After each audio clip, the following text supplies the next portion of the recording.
एक बार recording check करना on है तुम्हारी तरफ, ठीक है, फिर हम करते हैं स्टार्ट। ठीक है, एक बार चेक करना रिकॉर्डिंग सेक्शन में साइड से जो 3 डॉट्स है ना। तो हाँ हो रहा है रिकॉर्डिंग। ठीक है।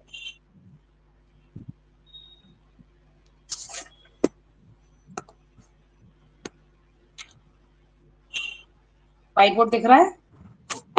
व्हाइट बोर्ड दिख रहा है बट बहुत छोटा दिख रहा है। एक बार फिर से मैं इसको भी शेयर करती हूँ व्हाइट बोर्ड पर, मुझे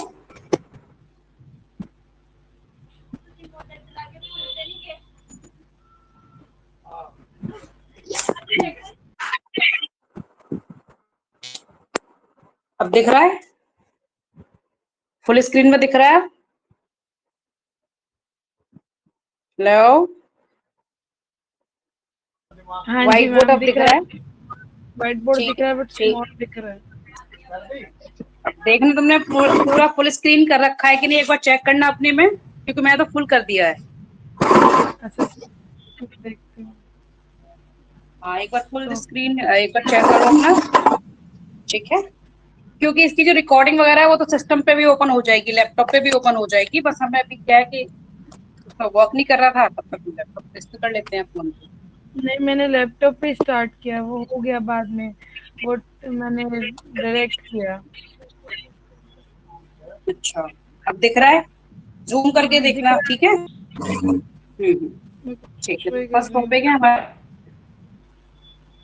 तो पहले हाँ हम ठीक है। सेट को अंडरस्टैंड कर लेते हैं कि सेट है क्या। इसकी जो डेफिनेशन है वो ये है, a well defined collection of object is called set. Set. Definition आती नहीं है बट हमें पता होना चाहिए कि क्या है। जैसे कि जिन जिन चीजों के बारे में, जिन लोगों के बारे में, ऑब्जेक्ट्स के बारे में हम वेल डिफाइंड मींस की सारी इंफॉर्मेशन दे सकें, तो ऐसी चीजों के कलेक्शन को हम सेट करेंगे। लाइक कि हम population of different states of India तो हम डिफाइन कर सकते हैं कि, है ना, हम उनको काउंट कर सकते हैं। बट जैसे कि हम अगर हम रिच प्लेस को डिफाइन करें तो नहीं कर पाएंगे, क्योंकि कुछ लोग तो दिखते हैं, कुछ लोग दिखते नहीं, ठीक है ना। हम्म, तो जिनके बारे में ठीक हम है। वेल डिफाइन कर सकते हैं उसके कलेक्शन को हम सेट करेंगे, ठीक है। तो ये तो होगा इसकी डेफिनेशन। अब इसको हम रिप्रेजेंट कैसे करते हैं, इसको जनरली हम कैपिटल लेटर से तो सेट को रिप्रेजेंट करेंगे, और इसकी जो एलिमेंट है उनको हम स्मॉल लेटर्स, नंबर्स, या फिर एक डिनोटेशन, डिफरेंट फॉर्म्स होती है जो हम अभी करने वाले हैं। जैसे फॉर एग्जांपल हमने ले लिया सेट ए,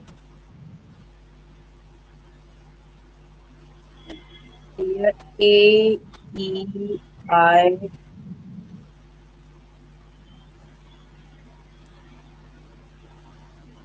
एंड यू। तो हम कह सकते हैं जैसे इंग्लिश अल्फाबेट। तो ये एग्जांपल हो गया सेट का। और हम इसको इस तरह से कुछ हम ऐसे भी लिख सकते हैं, अगर एक और एग्जांपल ले लेते हैं, 2 4 6 8। और इसी को हम डेफिनेशन वाली फॉर्म में, यानी कि एक स्टेटमेंट वाली फॉर्म में, एक स्टेटमेंट वाली फॉर्म में हम इसको रिप्रेजेंट कैसे कर सकते हैं, वो इस वे में कर सकते हैं कि बी इस फॉर्म में x such that x is an even number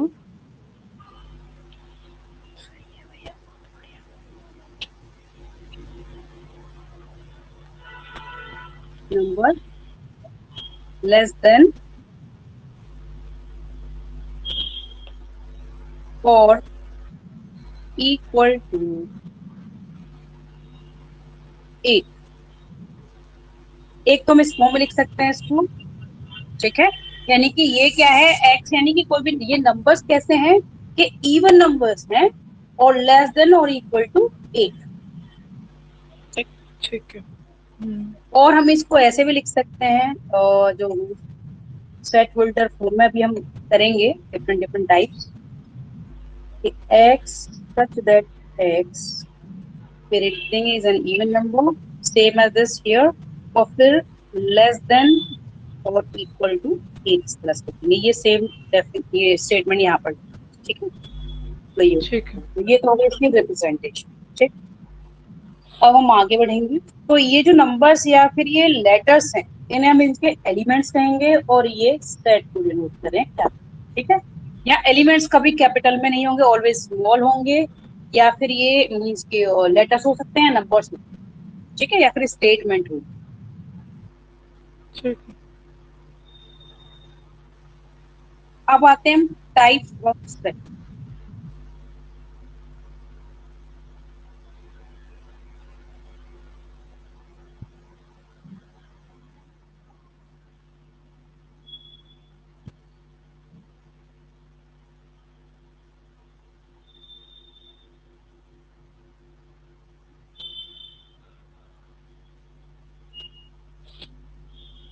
बस एम्प्टी सेट,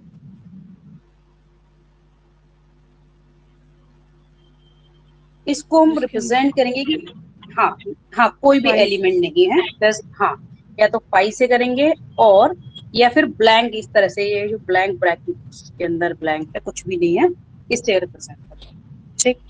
ठीक है। अब नॉन एम्प्टी, यू नो के एटलीस्ट वन एलिमेंट हो, चाहे भले ही वो जीरो हो, ठीक है। तो इस तरह से भी पूछ सकते हैं कि तुम्हें जीरो इस तरह से दे देंगे, क्योंकि इस तरह क्वेश्चन आते हैं, मैं बताती हूँ कैसे क्वेश्चन आएंगे।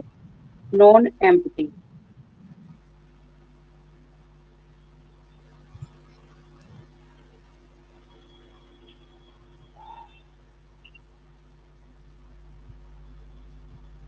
कंटेन एटलीस्ट वन एलिमेंट, चाहे कुछ भी हो, यानी कि ये जीरो भी हो सकता है, इसमें वन भी हो सकता है, कोई भी एलिमेंट हो सकता है, एक एलिमेंट है, बस ये एम्प्टी नहीं है। कभी ठीक है। कभी वो क्वेश्चंस कैसे देंगे, जैसे मान लो यहाँ पर ए ले लिया, तो ये नॉन एम्प्टी है। और कभी वो क्वेश्चन कैसा आएगा कि तुम्हें कैटेगराइज करना पड़ेगा कि ये नॉन एम्प्टी है, एम्प्टी सेट है, या फिर सेट की कैटेगरी में उसको कैटेगराइज करना है। तो एग्जाम्पल कभी जीरो दे देंगे, ये फाइव भी दे दिया, या फिर इसके अंदर ये दे दिया, तो हमें क्या करना है कि ये तो सेट है ही नहीं, ठीक है, क्योंकि ब्रैकेट के बिना सिर्फ हम फाइव से सेट को एम्प्टी सेट को रिप्रेजेंट कर सकते हैं, ठीक है। तो ब्रैकेट के बिना अगर कोई भी नंबर कहीं भी है, कोई भी हो, तो फिर वो सेट है ही नहीं, या तो फाइव है एम्प्टी वाला, या फिर ये ब्रैकेट के अंदर एलिमेंट्स हैं, तभी वो सेट होगा, अदरवाइज नहीं होगा, ठीक है। ठीक है। तो ये सेट नहीं है, ये एम्प्टी सेट है, और ये non empty set. Non empty set. अब आते हैं हम फाइनाइट सेट।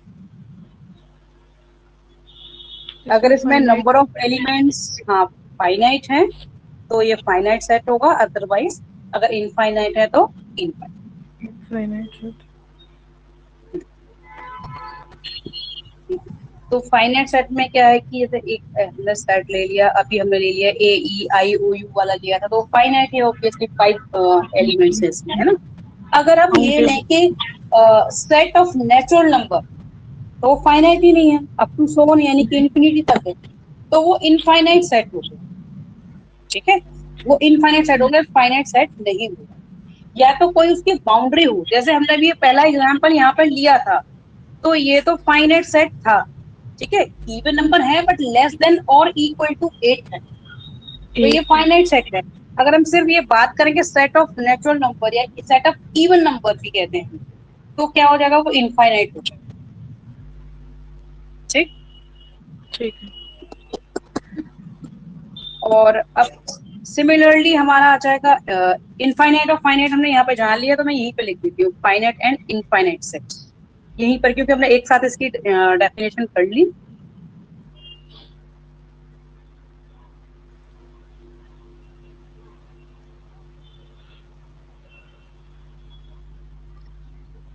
ये सिर्फ हमें नॉलेज के लिए जानना है, एग्जाम में तो रियली जो मैंने एम्प्टी नॉन एम्प्टी वाला बताया था उसी में आएगा, बट हमें सारा पता होना चाहिए ना, तो हम सारा ही कर लेंगे। ठीक है।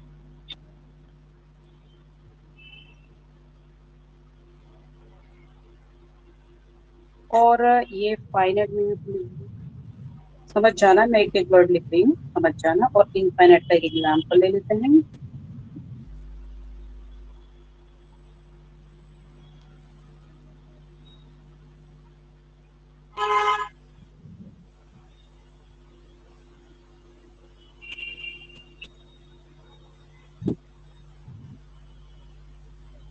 ठीक, ये हो गया इनफाइनाइट का एग्जाम्पल। अब आते हैं जितने भी ये ये है set of natural number, set of whole number, set of even number, odd numbers, ये सारे जिनकी बाउंड्री नहीं है तो वो इनफाइनाइट सेट में ही आते हैं। जो काउंट किए जा सकते हैं जिनके एलिमेंट्स, वो फाइनाइट सेट में आ जाएंगे। ठीक, ठीक। अब इसी में एक और open interval, close interval, semi close and semi open, ये भी मैं इसी में क्लियर कर देती हूँ क्योंकि मोस्ट इम्पोर्टेंट ये पोर्शन है हमारे जो सिलेबस में है। आप इसको अच्छे से समझना। इसी में इनफाइनाइट फाइनाइट के नीचे ही बता दूं तो इसी से ही है।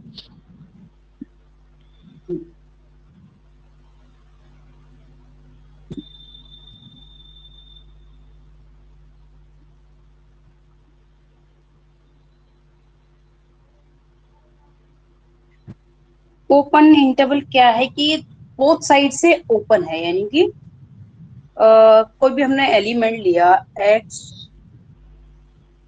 यानी कि टू एलिमेंट्स हैं x, ये हमने सेट ले लिया x such that x belongs to r। r मतलब real number. Real number means कि जो आयोटा है अगर वो इन्वॉल्व नहीं है तो वो रियल नंबर। ठीक है, एक्स सच दैट एक्स, इसको ये जो डॉट्स हैं टू, इसको सच दैट हम प्रोनाउंसिएट करते हैं। ठीक है, इसके कुछ सिंबल्स हैं, वो मैं एक दे दूंगी, इसमें नोट्स टाइप में दे दूंगी पेपर पर। सिंबल्स हैं, हो सकता है इस बुक में उनके नेम हो नहीं हो, तो मैं सारे वो दे दूंगी। ठीक है, तो ये जो डॉट्स है इसको सच दैट हम एलजेब्रा में ही प्रोनाउंसिएट करते हैं। ये जो टू डॉट्स है जो इनको, x such that x belongs to real number, यानी कि ये रियल नंबर को बिलोंग करता है, and greater than a, x is greater than a and less than b, यानी कि कोई भी हमने एक बाउंड ये है ए बी, कोई भी नंबर्स हैं तो इसके बीच में लाई करता है। ठीक है, अब बीच में ये लाई तो करेगा तो इसमें एग्जैक्ट कोई नंबर नहीं है, यानी कि या तो अगर ये वाला साइन होता तो वो ए के इक्वल भी है, यानी कि क्लोज हो गया, यानी कि एक वैल्यू ये इसके इक्वल फिक्स है। बट यहाँ पे फिक्स नहीं है, ये पता है कि हाँ इससे ग्रेटर है और इससे बी से लेस है। तो ये जो साइन है, सिर्फ ये वाले साइन बोथ साइड लगे हुए हैं, तो ये ओपन इंटरवल। ठीक है, ठीक है। ओपन इंटरवल जब भी ये वाला सिंबल यूज होगा, क्योंकि इसमें यही दोनों तरफ यूज हो रही है ये वाली। ठीक, ठीक। और इसको हम ये भी लिख सकते हैं, ये बोथ साइड से ओपन है, ए कोमा बी, ये ओपन इंटरवल है, इसको हम ओपन इंटरवल, यानी दोनों साइड से ओपन है। ये एग्जैक्ट कोई वैल्यू नहीं है, इस इधर पता है कि इधर वाली वैल्यू से तो बड़ी वैल्यू है हमारी एक्स की, इधर वाली वैल्यू से छोटी है, पर हमारे पास कोई एग्जैक्ट वैल्यू नहीं है। बस ये कंडीशन हमें पता है कि इससे बड़ी है और इससे छोटी है, तो ये ओपन इंटरवल है। अब क्लोज्ड में क्या है कि दोनों बाउंड्रीज फिक्स होंगी।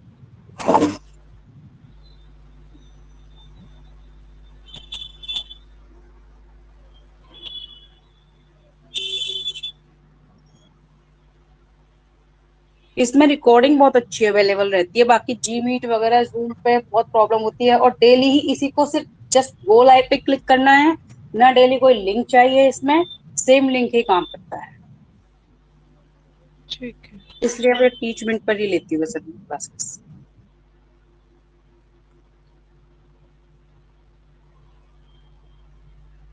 क्लोज इंटरवल, क्लोज इंटरवल में क्या है भाई, x such that x belongs to R, यानी कि रियल नंबर में बिलोंग करता है, और एक्स ग्रेटर देन और इक्वल टू है ए से, ग्रेटर भी है, यानी कि इसकी जो x की वैल्यू होंगी, एक तो इसकी वैल्यू a के इक्वल होगी और इससे ग्रेटर होगी, और लेस देन और इक्वल टू होगी b से। जैसे कि इसका हमने भी ऊपर एग्जांपल लिया था कि अगर हम a और b की वैल्यू ले लें, हम यहाँ पर हमने जैसे ऊपर एग्जांपल लिया था कि 2 से क्या थी, 2 के इक्वल और ग्रेटर थी x की वैल्यू, और 8 के इक्वल और लेस थी, जो हमने ऊपर लिया हुआ था, एक एग्जांपल लिया था ना, x such that x belongs to r, देखो ये भी रियल नंबर्स हैं। और इसका एग्जांपल हमने कैसे लिया था ऊपर, 2 4 6 8, तो ये सारी वैल्यूज क्या है, 2 के इक्वल आ गई, और 2 से ग्रेटर भी आ गई, और 8 के इक्वल भी आ गई, और 8 से लेस भी आ गई, तो ये क्लोज्ड इंटरवल है। ठीक है,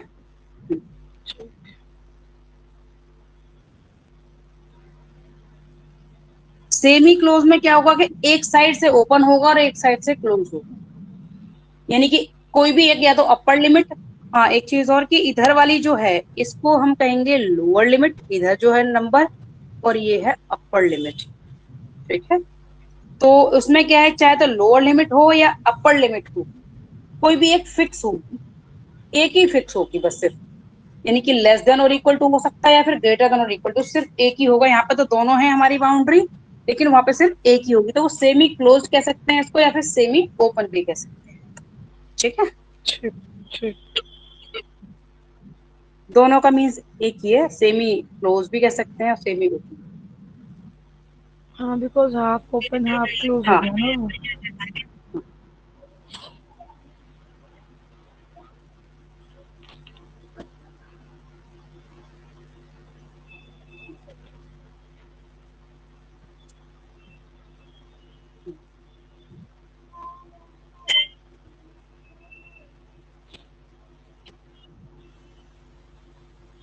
x such that x belongs to real number, और greater than, x is greater than a and less than or equal to b।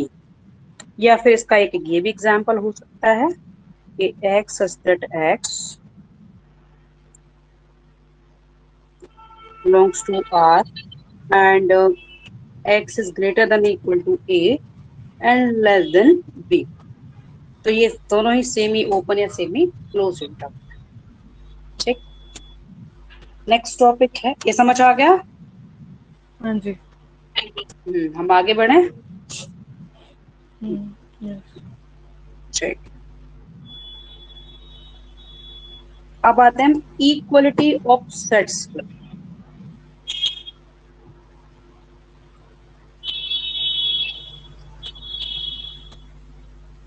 अच्छा, एक वो इसमें होगा पता नहीं, क्या, सुप्रीमम और इंटीमम करके हाँ कुछ इन टॉपिक। सुप्रीमम, हाँ हाँ, तो वो एनालिसिस में होगा वो। ठीक है, इसीलिए अलजेब्रा को करना जरूरी था, क्योंकि सुप्रीमम और इन्फीमम फिर इसी से, ये क्लोज और जो ओपन है इसी पर बेस्ड है, इसीलिए हमें ठीक ये बेसिक्स अच्छे से क्लियर करने थे।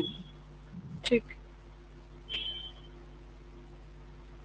Equality of sets, two sets हमारे तभी इक्वल होंगे जब उनके ईच एंड एवरी जो भी सारे एलिमेंट्स हैं वो इक्वल होंगे एक सेट। ठीक, सारे एलिमेंट, यानी कि हम कह सकते हैं कि ए में है 2 3 5 7, तो बी में भी सेम एलिमेंट होने चाहिए। हाँ, इनका ऑर्डर डिफरेंट हो सकता है, सपोज 7 इधर हो गया, 3 इधर हो गया, 5 इधर हो गया, 2 इधर हो गया, आगे पीछे हो सकते हैं, बट एग्जैक्ट सेम वो होने चाहिए हमारे पास। ठीक है, तब ये दोनों सेट्स क्या होंगे, इक्वल होंगे।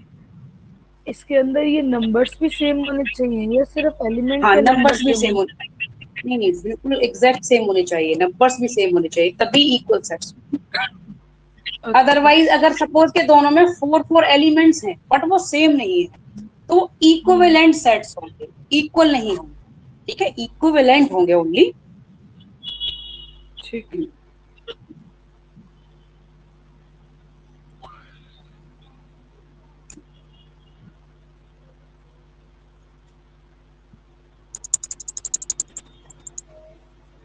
देन ए इक्वल टू अब आते हैं हम सबसेट, जहां पर भी जैसे आगे भी हमारे और भी टॉपिक होंगे तो सब वर्ड यूज होगा। सब मतलब उसका एक पार्ट, वो उसमें सारा भी हो सकता है और उसका एक पीस भी हो सकता है, एक छोटा सा पार्ट भी हो सकता है। ठीक है, तो सबसेट ठीक उसी है। को कहेंगे, जैसे हमारे पास कोई सेट है तो उसी का एक पार्ट क्या है, सबसेट। ठीक, तो ठीक नेक्स्ट है। टॉपिक आ गया हमारा सबसेट।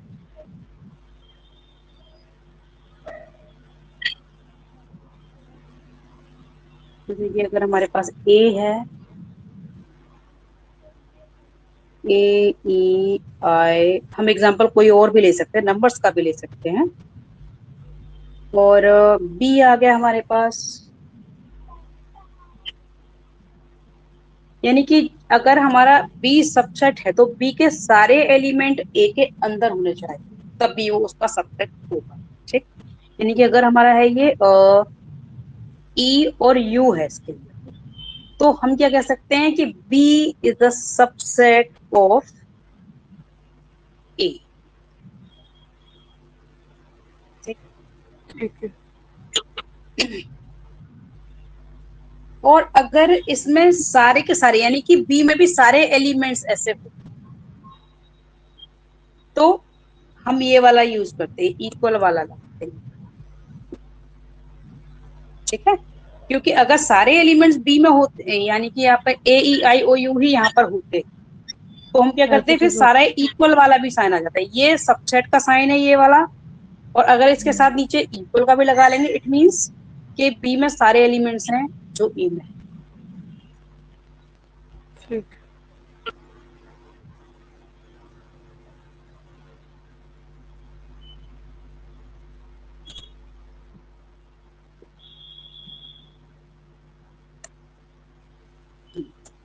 और अगर हम ये सी ले लें, सी में सपोज सी के एलिमेंट्स हैं ए बी ई ओ, तो देखेंगे कि हमारा ये ए में नहीं है, बी तो है ही नहीं। नहीं। ठीक है, तो फिर ये सबसेट नहीं है, तो हम ये लिख सकते हैं, अगर इसको हमें ऐसे इसी फॉर्म में लिखना हो तो ये नॉट सबसेट ऑफ ए हो जाएगा, ये नॉट हो जाता है, ऐसे क्रॉस कर देंगे ना, तो C is not a subset of A. हम इसको ऐसे रीड करेंगे कि C is a not subset of A.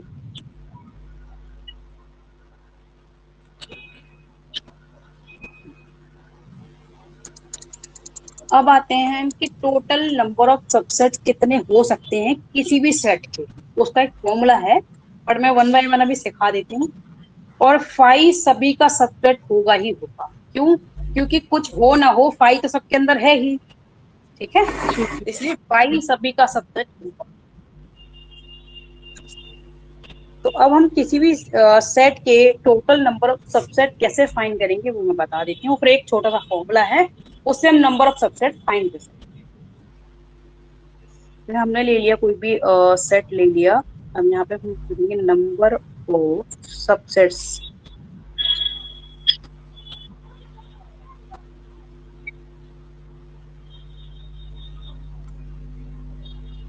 Subsets,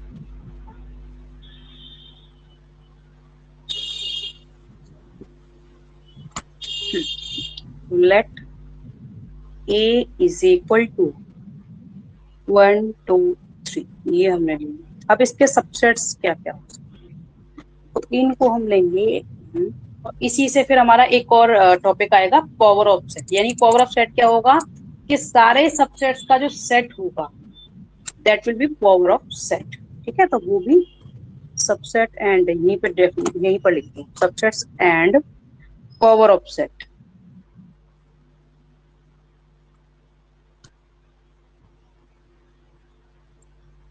क्योंकि इसी से रिलेटेड है, एक साथ ही कर लेते हैं।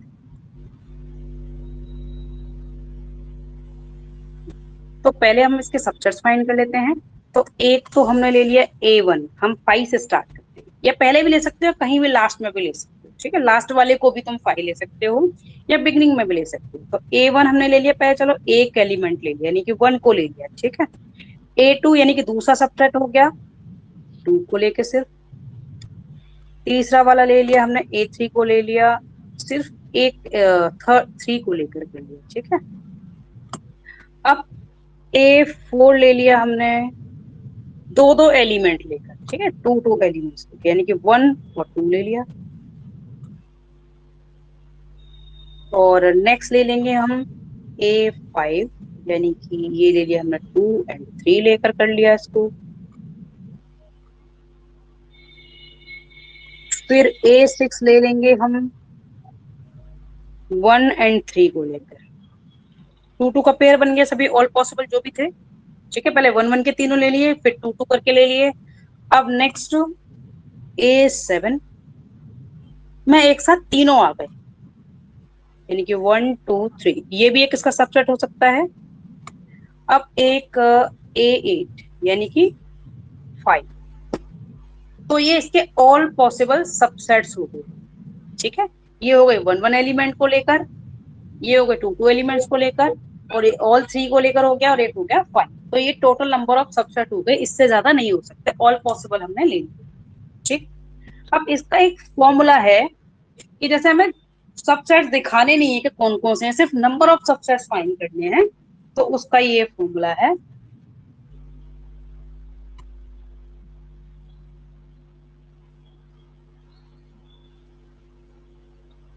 Number of subsets is equal to 2 to the power n, where n is the number of elements of the set, ठीक है। where n is the number of elements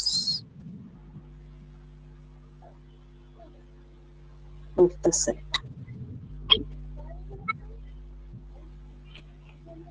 तो अब हम यहाँ पे देखेंगे कि इसमें, हाँ हाँ बोलो बोलो। ये तो हमेशा इवन होगा क्योंकि 2 की पावर आएगा। हाँ ऑब्वियसली इवन, यस, चाहे कितने भी एलिमेंट्स हों उसमें, ठीक है। जैसे अगर हम यहाँ पर देखें कि 3 एलिमेंट्स थे इसमें, 1 2 3, और टोटल जो सबसेट कितने आए 8, ठीक। अब 2 टू द पावर 3 लेंगे तो ऑब्वियसली 8 ही हो जाएगा।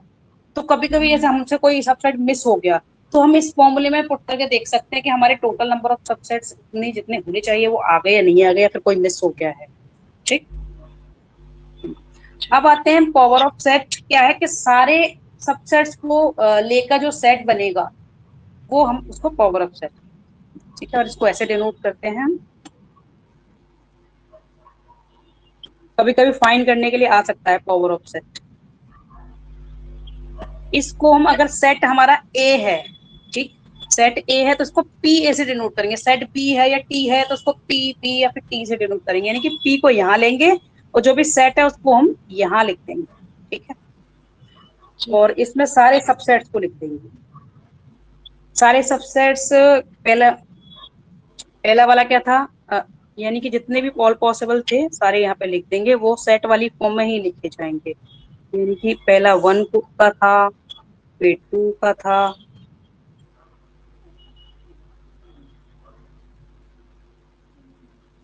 फिर 1 2,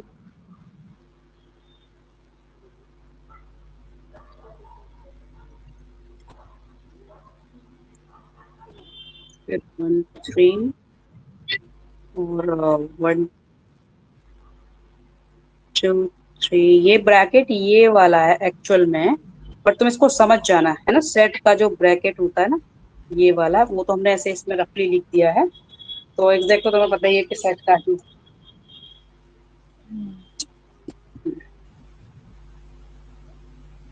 और एक हो गया 5, तो इन सारे सबसेट्स को जो कंबाइन करके आया है पावर सेट। 5 को भी ब्रैकेट में रखेंगे या सिर्फ प्लेन रखेंगे? नहीं, इसको पावर ऑफ सेट में ब्रैकेट में ही रखना पड़ेगा। अगर सिर्फ एम्प्टी सेट को रिप्रेजेंट करना है तो 5 को हम ऐसे ही रखते हैं, बट अगर पावर ऑफ सेट में करना है तो फिर वो अंदर आएगा। क्यों? क्योंकि अंदर ना सारे सेट्स को हम रख रहे हैं, ये अपने आप में सेट्स भी तो हैं, है ना, तो हम इनको ब्रैकेट सहित ही उसके अंदर रख रहे हैं जितने भी सबसेट्स हैं, तो इसीलिए 5 को भी फिर पावर ऑफ सेट में अंदर रखना है।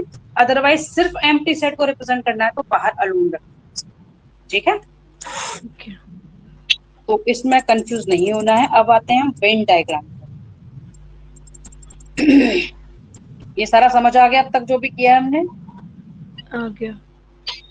अब आते हैं Venn diagram.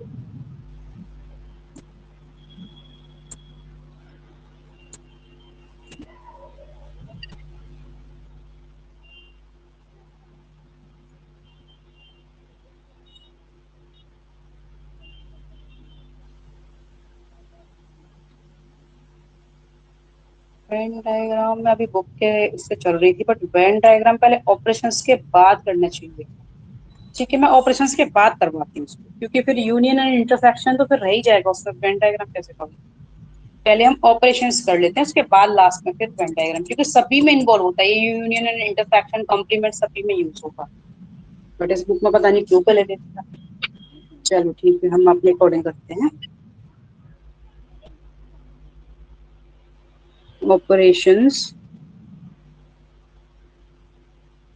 On sets.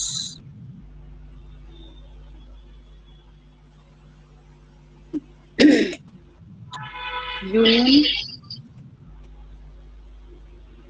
Of sets. Union of sets means कि अगर टू या फिर मोर अगर हमें सेट्स गिवन है, तो उन सभी के एलिमेंट्स को कंबाइन करके एक जो नया सेट बनेगा, मींस कॉम्बिनेशन कह सकते हैं, सभी को ऐड करके, बट कोई भी हमें रिपीट नहीं करना है। ठीक है, जैसे सपोज कि दोनों में सेम सेम है तो उसको एक ही बार लिखेंगे, क्योंकि एलिमेंट्स में इसमें सेट में कोई भी एलिमेंट रिपीट नहीं होता। ये रिपीट क्यों नहीं होता, क्योंकि सेट की डेफिनेशन के अकॉर्डिंग, जैसे फॉर एग्जांपल कि अगर हमने पॉपुलेशन ली, ठीक है, तो हम नंबर ऑफ वुमेन और मैन, और अगर हम किड्स को रिप्रेजेंट करते हैं तो हम उनका एक ही बार सिंबल है। ठीक है, जैसे वुमेन वुमेन वुमेन ऐसे बार बार नहीं लिखेंगे, जैसे मैन मैन बार बार नहीं लिखेंगे, सिर्फ एक ही बार सिंबल लिखेंगे। तो ऐसे सेट में कोई भी एलिमेंट रिपीट नहीं होता, उसको एक ही बार एक ही से ही रिप्रेजेंट। ठीक, तो अगर कभी ऐसा हो कि हमें बताना हो कि सेट है या नहीं है, तो फिर अगर रिपीटेड है तो फिर वो सेट नहीं है। ठीक है, तो union of sets, let's A is equal to A, B, C, D, and B is equal to C, D, E, F and G। ये है, और हमें इनका यूनियन फाइंड करना है। तो यूनियन का सिंबल होता है ये। ठीक है, यूनियन ए यूनियन बी, इसको रीड करेंगे हम, और इसके अंदर सारे एलिमेंट्स को लिख देंगे, बट कोई भी एलिमेंट रिपीट नहीं करेंगे। जैसे मान लो सी डी इसमें भी है और इसमें भी है, तो मैं सिर्फ एक ही बार सी डी लिखना है। ठीक, देखिए A B C D E F G, तो सारे एलिमेंट्स आ गए, बट कोई भी रिपीट नहीं किया, तो ये इनका यूनियन हो गया। ठीक, अब इंटरसेक्शन में क्या है कि कॉमन एलिमेंट्स, इधर ले लेते हैं हम इंटरसेक्शन, साइड से लिख लेते हैं।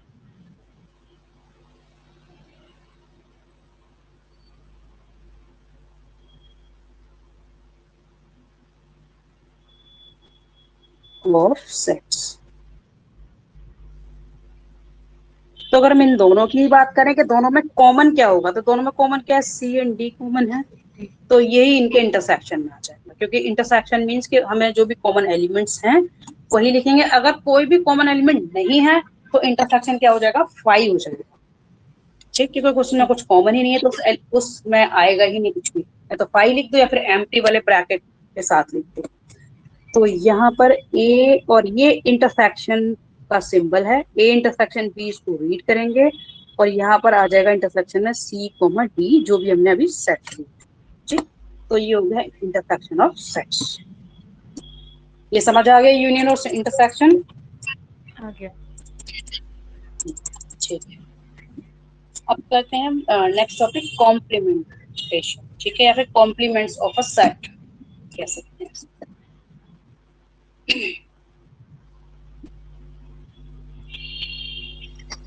कॉम्प्लीमेंट्स, ठीक है। हाँ, कॉम्प्लीमेंटेशन या फिर कॉम्प्लीमेंट ऑफ अ सेट, ये यूनियन, ये इंटरसेक्शन। अब आते हैं कॉम्प्लीमेंटेशन।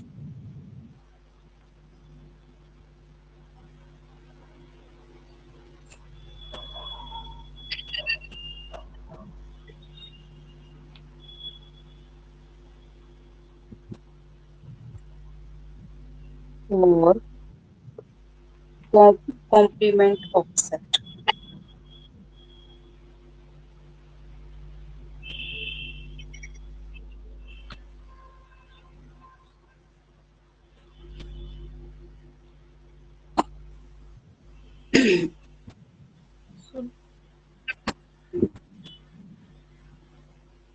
तो और इसको हम एक तरह से डिफरेंस से भी डिनोट कर देते हैं, यानी कि डिफरेंस एक तो अगर हम किसी को जस्ट सब्ट्रैक्ट कर रहे हैं, इसमें थोड़ा सा वो समझना कि अगर हम किसी को सब्ट्रैक्ट कर रहे हैं, है ना, तो सपोज कि ए,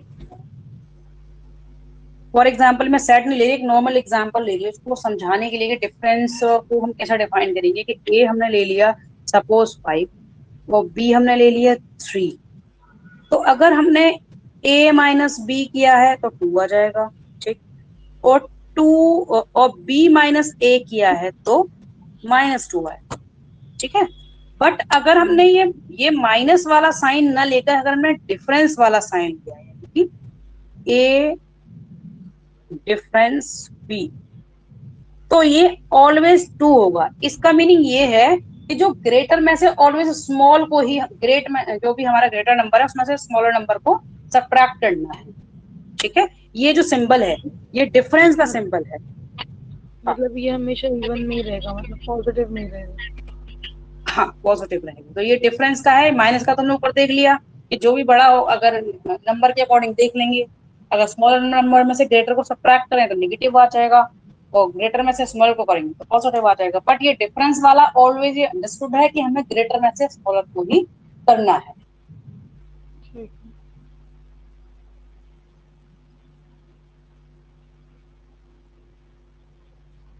तो कॉम्प्लीमेंट का मीन्स है कि अगर हमारा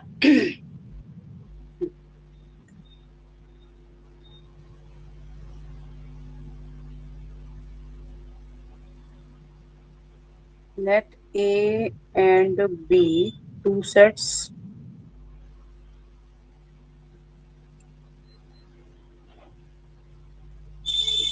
then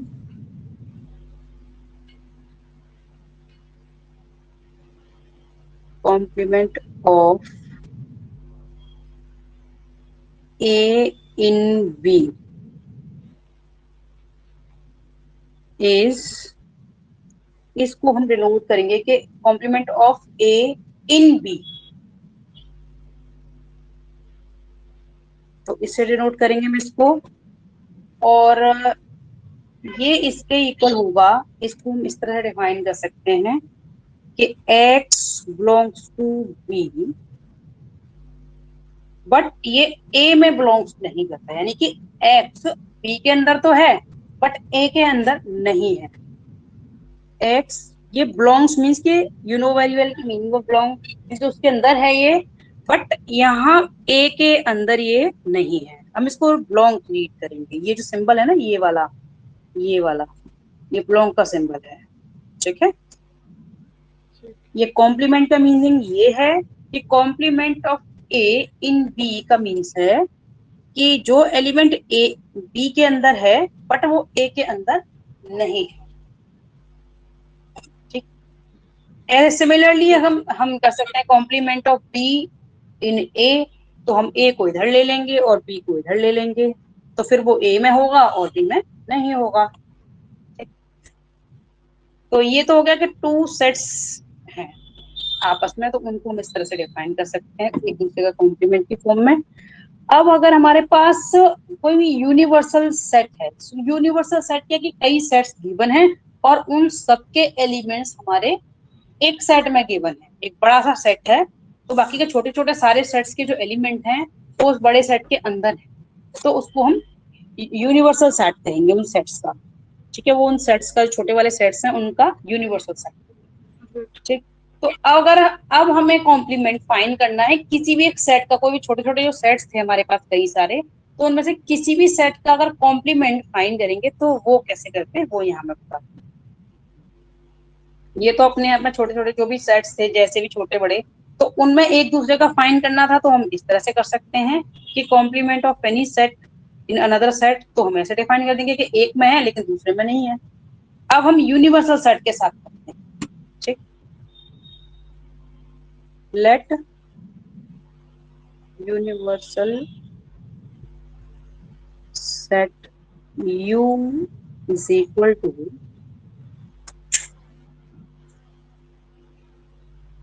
2, 3, 5, या हमने ले लिया 8, कुछ एलिमेंट्स इसमें नहीं है, 10, 12, ये हमने ले लिए कि कुछ सेट्स का ये यूनिवर्सल सेट है। और हमने ले लिया A is equal to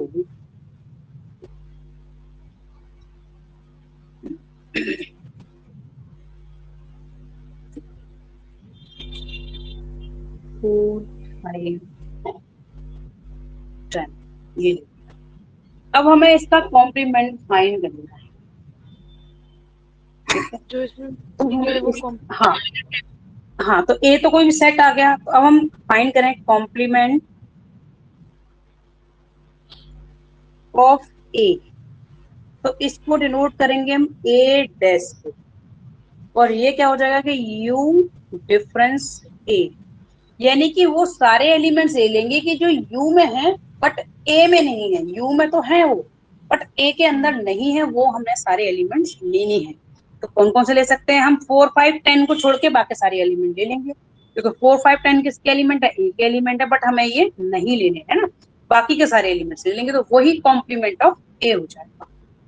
अब समझ आ गया? ओके। यानी कि 1, 2, 3 और कौन से एलिमेंट्स इसमें? 4, 5 ले लेंगे, 8 एंड 12 ले लेंगे, 8 एंड 12।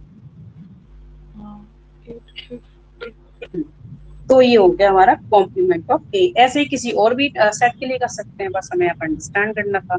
यानी कि हमें वो एलिमेंट्स लेने हैं जो जिसका हम कॉम्प्लीमेंट फाइंड कर रहे हैं, जिस भी सेट का। अगर हम यूनिवर्सल सेट के साथ करें तो उस सेट के एलिमेंट को छोड़कर बाकी के सारे एलिमेंट्स ले लेंगे यूनिवर्सल सेट के, और वही कॉम्प्लीमेंट ऑफ द सेट, ठीक है। और नेक्स्ट अब तो वेन डायग्राम ही बचा है। यस, वेन डायग्राम, उसके बाद ये फंक्शन वगैरह आ जाएगा, ठीक है। तो इसको भी कर ही लेते हैं, फिर डे मॉर्गन लॉ वगैरह हम, अच्छा ठीक है, फिर रेस्ट ऑफ टुमारो कर लेते हैं ना, क्योंकि एक ही दिन में बहुत सारा इकट्ठा हो जाएगा। पहले इसी को रिवाइज कर लेना, ठीक है। तो कल हम इसका वेन डायग्राम और भी एग्जांपल्स करके इसके, और जो क्वेश्चंस हैं वो ट्राई करना, जो भी इसके छोटे मोटे क्वेश्चन गिवन है ना बुक में, ठीक है ना। जो भी हमने टॉपिक्स किए हैं वो ट्राई करना, जो क्वेश्चन नहीं आता है तो कल पहले वो पूछ लेना, और फिर हम आगे बढ़ेंगे।